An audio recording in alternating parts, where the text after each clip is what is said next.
push Kim, I'm gonna roll. I got these two. Is that Laura?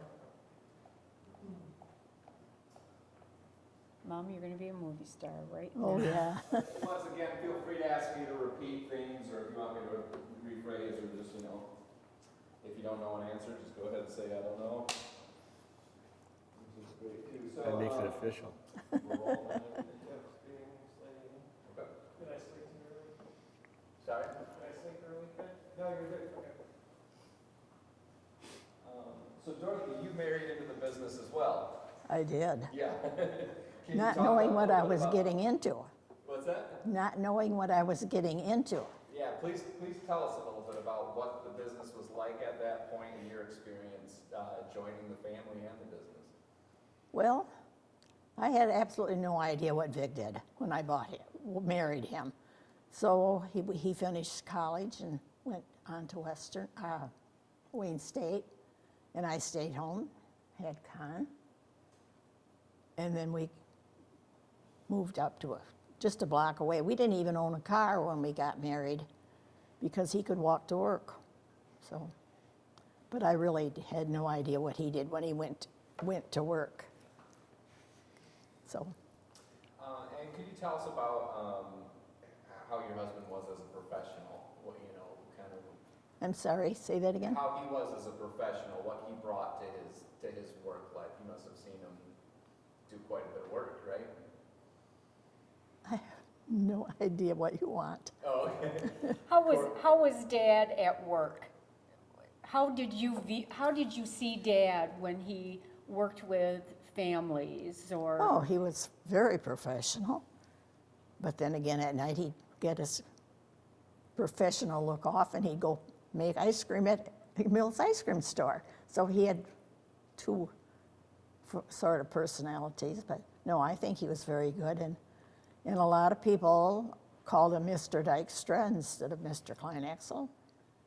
And we always knew when we went away where he could contact us. You were sort of tied down to it, but that didn't happen too terribly often, except we did have ambulance service at the time. There was nothing like it if he could, all of a sudden the phone would ring and there we go. And we'd all stay home and finish our meal. Yeah. You had it when Grandpa and I think Uncle Carol and Dad all had the phones ringing in your house for the funeral home. Not so early. That was took quite a while. A little bit later? Yeah.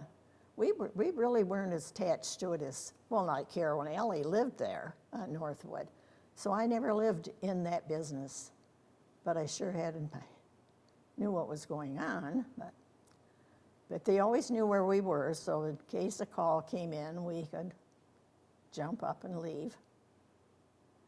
What did you think about the funeral industry when you started? What did I think Yeah, about? well, when you got married to Grandpa, Honey, did I you had know, no you didn't know idea. what was going on? Huh? I had no idea what he did for a living. No. Did you even know that Well, I knew he was a funeral director, but Okay. I had never been to a funeral in my life Okay. at that point. So I really had not. Experienced it. No, I didn't have any experience in it. So I really didn't have anything to do with the funeral home. Did he share any of his work at all when he No, came no. home at all, or is that all private? That's all private, I think. He never came and said, boy, I had a bad day. Well, that's true. He had bad days, but he didn't tell me what they were. Okay, yeah. So literally, when he came through the door at home, he left the business at the business. At the business. And when he came through that door, it was family only, Yeah, I would have to say it's right. pretty much. So he invested not only his time, but he invested a lot of money starting out. Did that ever worry him? Did he ever talk about thinking what he was doing was risky? I didn't think so. Or you just believed Did he that? tell you that he was doing those things? No, I mean, hey, no, I had no worries that way, no. He had a paycheck and that was what happened. That was That what was the helped. most important thing. Helped, yes. So how many generations of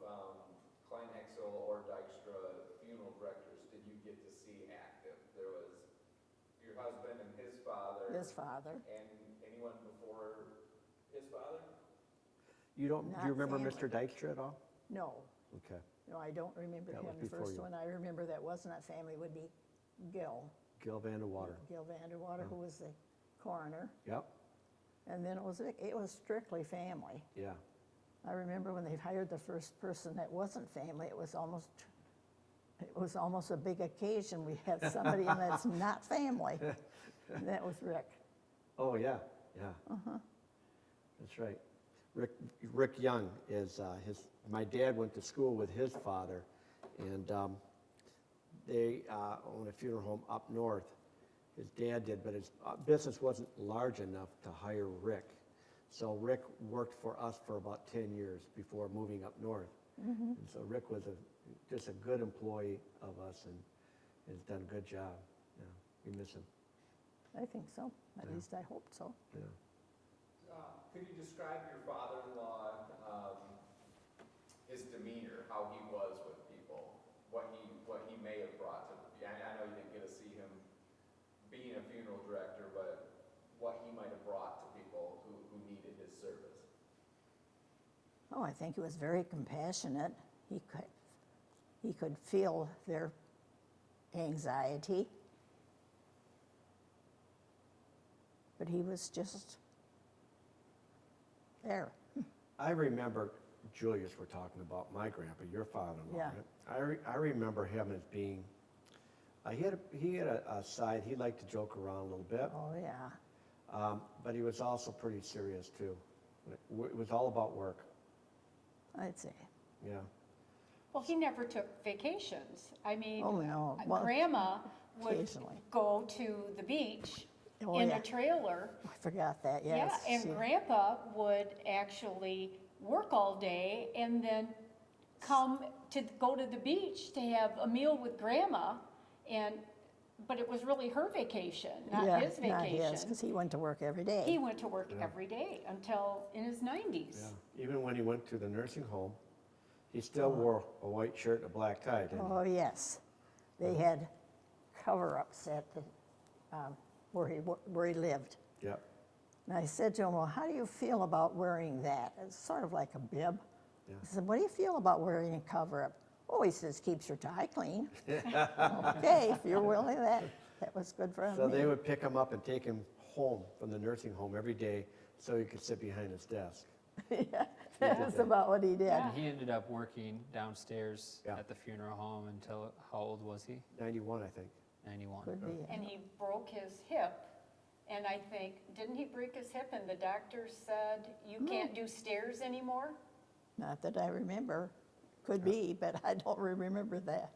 But he would come in every day, Oh, and yeah. I know at the nursing home, he would be sitting there in his white shirt and his tie, and he'd be there in the morning, and the other residents would say, Julius, what are you dressed for? And he said, I'm going to work. And Randy would pick him up Oh, and yeah. bring him in every day and take him back home, or back to the Back to nursing the home, nursing, in time for supper. and time for supper. So, So when you and Grandpa first got married, was great-grandpa living across the street from the funeral home sure. at that time? Well, they were building living next door Okay. at that time. The So house there was a that's- house next door to the that's- funeral home? was gone afterwards, when they built the house, Okay. homestead. And then where did you all live then? You and Right. Grandpa? A block away, So one so block we away? walked to work. Okay, We didn't own a car. yeah. That was next door to what it was First Reformed Church. No. No, it was next door to what was Dr. Winter's office. Oh, okay, on 10th Yeah. Street. On 10th. Okay, yeah, all right, Across from the grocery store. okay. And I just love the story about how Julius started working as a mechanic on vehicles, and Yeah, as I understand it, 21, here we are. yeah, he grew up in Overijssel. That's where the Kleinheksel family Yeah. landed, I guess. And he had two other brothers. One of them worked for Standard Oil. And one of them was his brother Jay Harvey, who was a professor, taught chemistry at Hope College. And Julius was a mechanic, and he worked on cars. But as I recall, the story is they needed mechanics because cars were just coming out. And so having a mechanic on staff, and that's how I understood he started in the funeral business and worked for Gil. With Gil Vandewater for Mr. Dykstra. Right. And then eventually what happened, Gil passed away and Julius was the only one left, and he had 3 boys that all got into the business. Right. Right? I have that right? He went to school in Greenville. Is that where the mortuary school was? He went nights. Oh, he did, huh? That's the way I remember it anyway. Mhm. I mean, that's what I remember it was told to me, Yeah. because I wasn't around then. I'd love to hear more about Mr. Dykstra's origins, because I don't think we have you guys saying that. So about arriving in Holland, I mean, I know none of you were there at the time, but if we could have some, because we have some visuals from that and want to tell the whole history. Larry, you might know. I don't know much about John S. Dykstra, other than he actually, as I understood it, bought the business from Mr. Alberti, John Alberti. Right. Yeah. And his business was on 8th Street. And it would be near where. John Dykstra's. It would be- He had glassware, sold glassware, dishes, houseware kind of things on 8th Street. Yeah. And then he kind of partnered with Mr. Alberti. Okay. And Mr. Alberti wanted to retire. I think he ended up retiring in 1900. And so in 1899, John ended up buying the undertaking, as it was then, business from Mr. Alberti, and then bought the house next to Mr. Alberti's on 9th Street, which I think back that time was 37 East 9th Street. That's it. And now it's 29 East 9th Street, but turned that into the funeral home. And Mr. Alberti retired, and John continued running his glassware business, which I think Cort knows. Had a ton of stuff downstairs in the basement. Probably left from the business. Yeah. And ran that business, helped out Mr. Asling in Saugatuck, hired Gil early on, I think in 1904. Grandpa started there, I think in 1928, I want to say, as a young man. I don't know if he and Grandma were quite married at that time. But then, Mr. Dykstra was still running, basically had 2 businesses. I think back in the early days, in the late 1800s, the state didn't require a license for having an undertaking business. I think that was more of a side business than an actual paying business. Yeah. But as the community grew, and obviously more people were passing away, there was a bigger need for that business, and then the state required to have a license, and I know John's number was number 55 It was. in the state, and he received that in 1901. Okay. And that's when the state required licenses, so John got his license. And then tragically in 1938, passed away just prior to a family vacation. I think he had a heart attack. But again, prior to that, Grandpa had just gotten his license, so 6 months after Grandpa had gotten his license, Mr. Dykstra passed away. And so Grandpa was able to continue his license. I think his license number was like 1028 or something like that. So, I mean, pretty early licenses in the state. So, and with them all, Mr. Dykstra having 2 daughters, and Ethel marrying J. Harvey, and they had 2 daughters. Really, back then, women didn't take over businesses like that. So that's where Gil Vandewater and Grandpa came in, and because Grandpa was J. Harvey's brother, that procession, I should say, Yeah. of the family just kind of continued. And here we are today, still doing it, Still talking about it. still talking about it. Dorothy, could you, in the family, discuss, family life as you were raising a family, being a young wife, being a young mother, working amongst a growing Holland community? Could you just tell us a little bit about those times? Just like anybody else. We lived on, on 30th Street, and the kids all went to school and worked part-time. It was like no other business. He went to work, but he worked a lot. But I recall you had one car. you had what? One car. Yes, we I mean, did. that just seemed odd to me how you could have one car. We bought one when Con went to junior high because we thought I might need an extra car to Oh, really? carpool. So for a long time, did you take him to work or did you just, He didn't know, I just didn't have a car at you home. didn't have a car? So you would be home with the kids and no car. What do you think of that, Dar? That would not work in our household. I don't think that would work in too many households today. No, I don't either. Everyone has cars. Did it ever feel like, as the business kind of got bigger, that Grandpa got more busy amongst at all with work, or No. was it always he just really was was good at always first. separating work from home? He taught cornet lessons in the basement all that time too, at the same time, so we were busy, but, You were always busy. yeah, And I always remember Dad, he really enjoyed what he did too. he did. He didn't want to do anything else. No, it That was was his thing.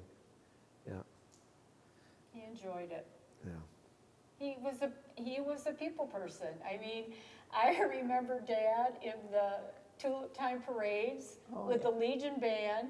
Half the time he wasn't playing his cornet, he was waving Waving at at the people. crowd. And so, That's you true. know, it was always a people person.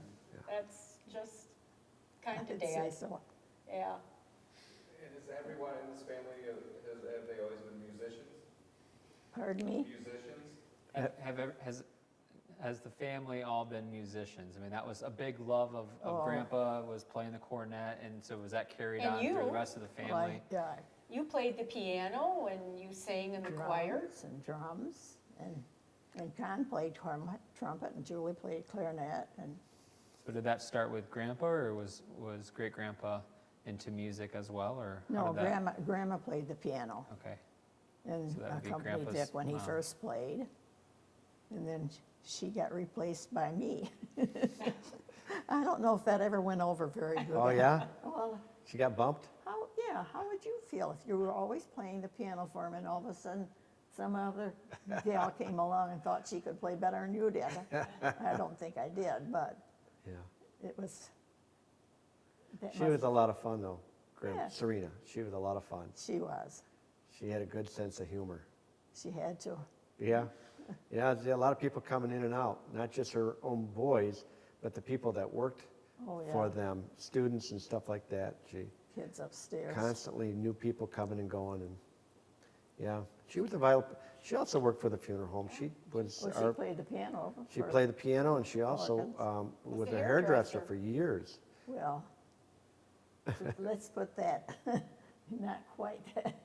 She dressed the hair, Oh, is that what she called that? that. We Okay. don't say she was a hairdresser. Okay, she dressed the hair. She Okay. took care of that. Yeah. But she did a good job. Everybody was happy. Yeah, I know it. Even as a kid, when I first started, she was still involved.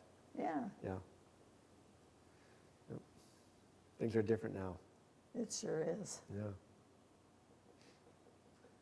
So, we haven't gotten into the ambulance side of the business Yeah. yet. I know these are probably some of the best stories, so I would love to hear what it was like, what ambulance practices were like back then, if you know.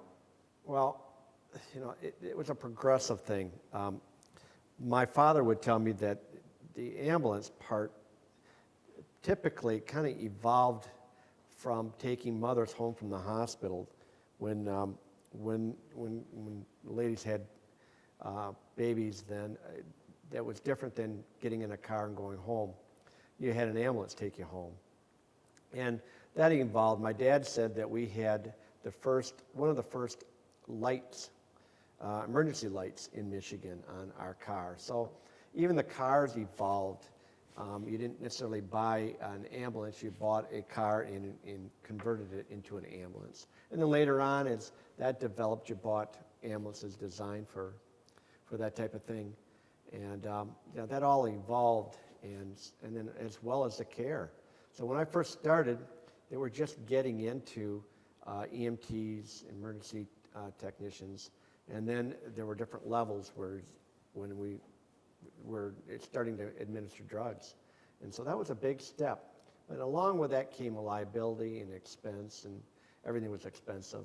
And at some point, we weren't the only ambulance company in town. We had our competitor also had an ambulance company, and it got to a point where it was expensive to do both. And we had a chance to sell, and they did too. We sold out at the same time, and that's when then we could focus just on funerals. And why it was tough was because you just had enough staff. You would start a service, and then all of a sudden you'd get an ambulance call. Next thing you know, the guys that were working for your service were yes. taken off on an ambulance call. That happened a fair amount. That happened. Yeah. And then, so when we got a chance to sell out, that was kind of I think that was a good thing. It was a good thing. I think Grandma took the last ambulance ride home. Oh, did she? Yes. We were selling the ambulance, and she wasn't in the hospital. She just went for a ride in the ambulance. Oh, okay. Just because that was the last She time. wanted to be the last one, huh? I guess so. Yeah. It was a big deal. It was. We saw a lot of changes. What year was that it was sold? 1977. Thank you, Darren. You're Yeah. welcome. I graduated in 75, so it was just 3 years after I 77, graduated. yeah. How long was the ambulance part of the operation? Boy, I don't know. I'm trying to think if the first ambulance was in the 1920s, It's very possible. that Holland or John Dykstra actually had that, and it just continued, but back then it was really, they weren't EMTs. No, it was They low- just would low pick go. up the Yeah. person from an accident and rush them to the hospital. They were basically just transportation. Yeah. And it wasn't until probably 60s, 70s when, you guys all went and got licensed Yeah. to be an EMT, to be able to administer. What I You do know. remember, it seems that there were a lot more industrial accidents as a kid growing up. A lot of farming accidents and things that you don't hear as much about. And I think, OSHA and some of the laws that are in effect have really improved working conditions for people. Well, even train accidents. Yeah. Because they didn't, We saw a fair amount of train accidents and car accidents, speeding accidents. I mean, we still see that today, but I think things are just safer. Cars are safer, and roads are safer.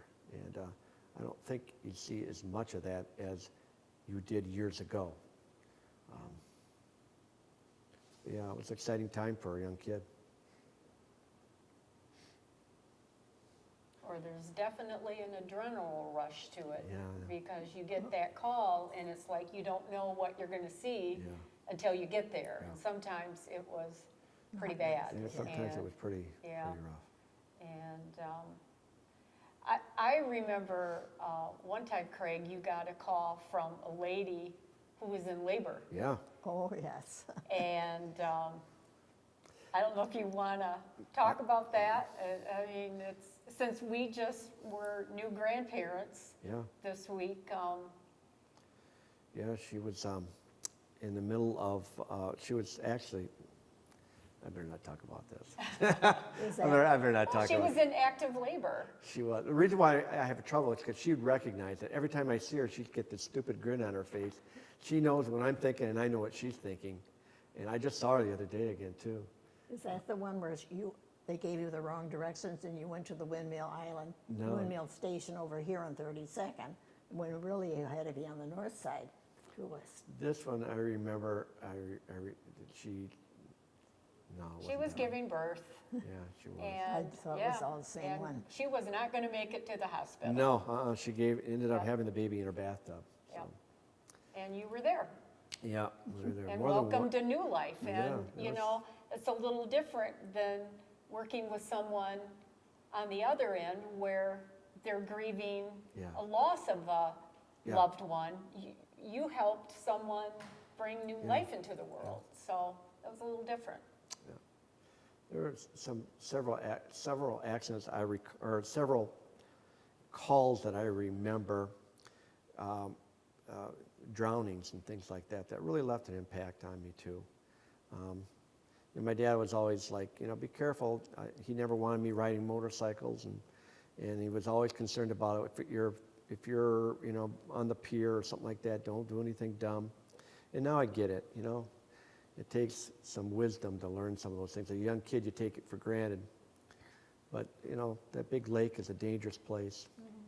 And I think, on that topic, something I appreciated growing up is, because you see accidents firsthand and you've seen parents lose their kids or spouses, and you heard the stories of how they left and maybe they were in an argument. Yeah. And I always appreciated, in our family, it seemed like, hey, never leave the house upset. Always say you're sorry. Yeah. Nothing is more important. Well, nothing is that important where you don't want that to be the last thing Yeah, that, yeah. I that you think of heard that a them lot. say is, Yeah. my son left me and we were in an argument and he got hit by a car, and that's the last thing he heard from me. And there's no argument that's worth it. I think so of that I a always lot. appreciated that. I think a lot, especially when I meet with families, and you will too, when you're talking to families, and it's tough when you sit across from somebody and the next time you see them they're going to be gone, and I mean that's pretty real. And I know you had an occasion to talk to somebody not too long ago that called you up and said, I'm in the process of dying, and I want you to help me. I mean that's pretty. That can be in a real emotional time, and it's real. That's some of the things that we experience that I think lots of people don't. Unless you're in a pastoral situation or you're a physician or a nurse, I'm sure they see that type of stuff, but we also do too. It's tough. But it helps you appreciate life Oh, too. absolutely, yeah. And there's positive things about it. There's, like when you said your dad was always really careful, Yeah, telling you, I went through that with you. yeah, but, I know. Yeah. But you appreciate it too because you value life and you know how quickly life can. Oh, absolutely. Can be You're over. reminded of it every day, right? It's Go home. fragile. It's fragile. Yeah, it can change just like that. Yeah, not everybody lives to be a ripe old age. I think of that when I see people and sometimes they'll say to me, well, maybe the next time I'll be gone. And I think, there's no guarantees that I'm not going to go before you. I hear that a lot. You do too. Yeah, there's just no guarantees, are there? By the grace of God, we live here each day, right? Every day is a gift. Every day is a gift. Well, we're getting later in the evening, and I want to respect everybody's time, but I wanted to pass you guys this iPad. I scanned some of the pictures that Okay. you provided Oh, me with, cool. and I was hoping you guys could just give a little bit of insight into Did you see that one people before? and memories that these photos conjure up for you guys. Is that Gil? Dar can tell you, she got that. I think that's Gil and Grandpa. I think it's Gil, but I think that's Julia's right there. Yeah, and that And might that's be Gil. that Yeah. is Gil. Yeah, that is And Gil. that's in front of the funeral home. Yeah, and that we wouldn't have any clue No. because that's horse and buggy. Yeah.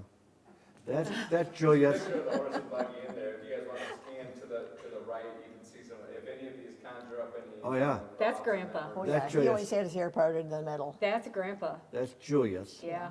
And that's Victor. Must be. Yeah. Oh, my word. Look at that funeral coach. Love to have that car back. What was your favorite funeral coach or hearse that you had? The one we just bought, The one. Yeah, because I bought it. That was a big deal for me. Yeah, look at the white uniforms they're wearing. Well, there's Julius was airported in the middle. Yeah, and I think is that Harvey right there? I have no, Who's that? I have absolutely no idea. How's this going? I remember that. Yeah. When you guys, Yeah. yeah, That's when we With the added on to, shovels. added on to, our, Mulder. yeah. no. added on to Mulder. Should mention Randy's picture in there too. Randy Kleinheksel was the third son. He just passed away last month. He worked in the industry as well. Yeah, he was a vital part of, he was our accountant for years and did a good job for us. He really did. He worked on the ambulance too. Yeah, he was involved, Yeah. heavily involved in the ambulance company. Very big into That would be Red my Cross dad's and- youngest brother. He was a big part of getting EMTs Yep. to Michigan. Yes, he was. In fact, he He was was either a the damn- first or the second one. Yeah. Yeah, you're Yeah. right. Yeah. Yeah, my dad was really proud of those ambulances. That's gangster style, isn't it? That's the funeral director, that's their only toy, really, is the funeral coach, so. Are you guys on the one with the guys with the cigars? Yeah, yeah, yeah. Who are those gentlemen? Maybe Okay. we can recreate I that think photo. I want to say that's Mr. Dykstra. Mr. Dykstra and probably Gil Vandewater. Yeah, I think that's right. Yeah, I wouldn't know, I Yeah. never saw Yeah. either one of That's them. standing, we still have those garage doors in Yeah. that building still Yeah. standing, yeah. Would you consider them great friends other than business associates, Gilbert and? I don't know. I don't know how they connected. I know some of the Vanderwaters. Bill Vanderwater was a nephew? Who's Bill? Bill Vanderwater. Yeah, Was that, I don't think that was his son. that was his nephew, I bet. See, and then Bill was Randy Yeah, Vanderwater. Randy, but, yeah. Randy Son. was his son, yeah.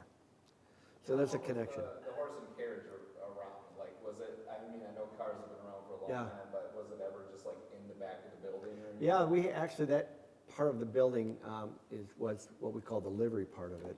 So they did, and they had a bay and a mirror, didn't they, Dar? What was it? I'm not sure, but I know in our receipt book that we have from, was it 1900? That they show the price of what a hack Yeah, that would was a have been. horse. Yeah, And that would have been the horse and buggy. yeah, that they used. Yeah, that they would use, and I don't know, it was like 50 cents And for a horse and buggy way back in I think they used early 1900s. different colored horses, didn't they? That I don't know, well, I would think for a funeral, they would have used black since, I don't know. you know, the black horses, the black. That's how it all started, isn't it? Well, You know, the Apparently, I don't know. The Okay.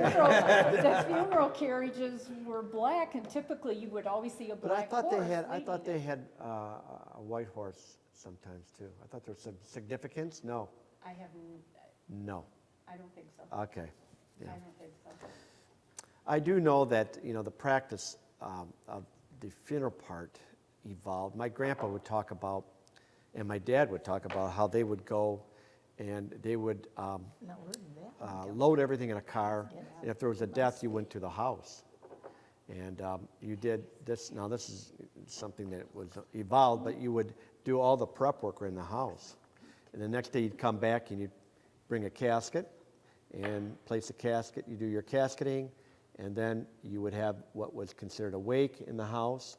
And then later on, the next day you take the body to the church and you have a service in the church. And then following that, you'd have this big meal in the house. So that was like a 3 or 4 day event. But those are the days when people lived on farms, they lived in the same community. Now it's not like that anymore. Well, I think we think of Holland then like Holland today, where everything is, you have a house and a house and a house and a Yeah. house and a house. Yeah. When back then, Holland was this little community of a few streets, and everything else, like Was rural. 30th Street, there was an orchard Yeah. where First Reformed Church is. Yeah. So that was almost country. Yeah. So it wasn't house upon house upon house. So, yeah, I mean, coming into, just like you not having a car until Con was in junior high, I mean, that was a big outing Yeah. to go somewhere. And, you know, that's where what we like to lovingly refer to, the Dutch lunch of ham on a bun. Oh, gosh. You know, people would come from Grand Rapids to Holland for a funeral, and the family We was provided dinner before they go home. provided a lunch for them before they went home, because that was a huge outing for them. Yeah, yeah. So we're now, I think you just kind of carry on those traditions of a lunch. It has progressed a little bit since the ham on bun. Now we kind of integrate the roast beef and the turkey, but, you know, pig in Things the have evolved. blankets. Yeah, things have evolved. And, yeah, it's just really cool to see where it's come from to where we are now. And I'm sure in generations to come, they're going to look back at us and go, God, can you believe they did it like that all those years ago? I just hope that I hope we keep, as a society, honoring people, and that we take the time to do that. I think we're losing some of that as things progress. And it's not always the fault of people in general. I think it's because people live and they're spread out farther. It's harder for people to get together. We got kids spread out all over the United States. It's not uncommon for families to have people all over the place. And to get them home for a memorial service or funeral service is a big thing. Whereas years ago, we just took it for granted, you know. But I hope we do. I hope we don't stop this tradition of memorializing people that have passed away. And we always take the time to do that. Celebrating a life well lived Yeah, absolutely. and remembering that person. Yeah. Yeah, you're right. I just hope that's something that the generations to come will still honor that and know that every life is special. Yeah. You guys did an awesome job. Last question, what do you want us to know about your family? Me? You want to feel this one, Mom? I'm just proud of all of them. They really are. That's great. Yeah, and I think that, you know, about our family, I think I want people to know that we're proud to be a part of this community. Yeah. And we don't take that for granted too. We You're live right. in a great community that has a really great history, and you know, look forward to the future too in this community, because it is growing and becoming more diverse, and I love seeing this community change and grow, and I think that I'm excited to be a part of that. Good. Yeah. I hear Yeah. lots of good compliments about my family. So I'm glad. Yeah, you guys got a lot to be proud of, and thank you for doing this. Ricky, do you have anything? Thank you. Ben, Thanks. Ken, anything that you've been dying to ask? No problem. Oh, there we go, yeah. Okay. Can you put that in that? I just want to see that new rig you have. Oh, stop over anytime. Yeah, Cort will be glad to show you. I'll take you for a ride. Did you go in I it? think I've been, yeah, I think I've been in it. Yours? Yeah, yeah. Very cool. Steve's got to go to Saugatuck sometime too. Yeah, I gotta see all the facilities for sure. No. so. I said Anyway, to we him, "That's appreciate really the effort cool you pictures all that have put Steve into was it. over there that he should take." Ricky and your staff and Yes. Kate, and I know you've spent, Steve has spent some time. I wasn't there Tuesday, but I know that you, and that hadn't been a hot day. Oh, my word. That was, Yeah, So lots I've- of cool stuff that we yeah. get a chance to see that archive. Will we be able to see this sometime? oh, yeah. This would be, The stuff This that is he pulled out would of be- that back room, I was just, guessing a 15, 20 minutes. oh my word. There's more in there. Yeah, we'll sit down and watch. Oh my, there's a cupboard up there, Ricky, that I would love to get out of there. Is that the one Cort that you want? Yeah, he wants it too. It's huge. It is so cool though. I think, you know, I've been saying to him for years, I would love to get that. He said, there's no way you're gonna get that out of there. I said, but there's a trap door right here. That's right. Exactly.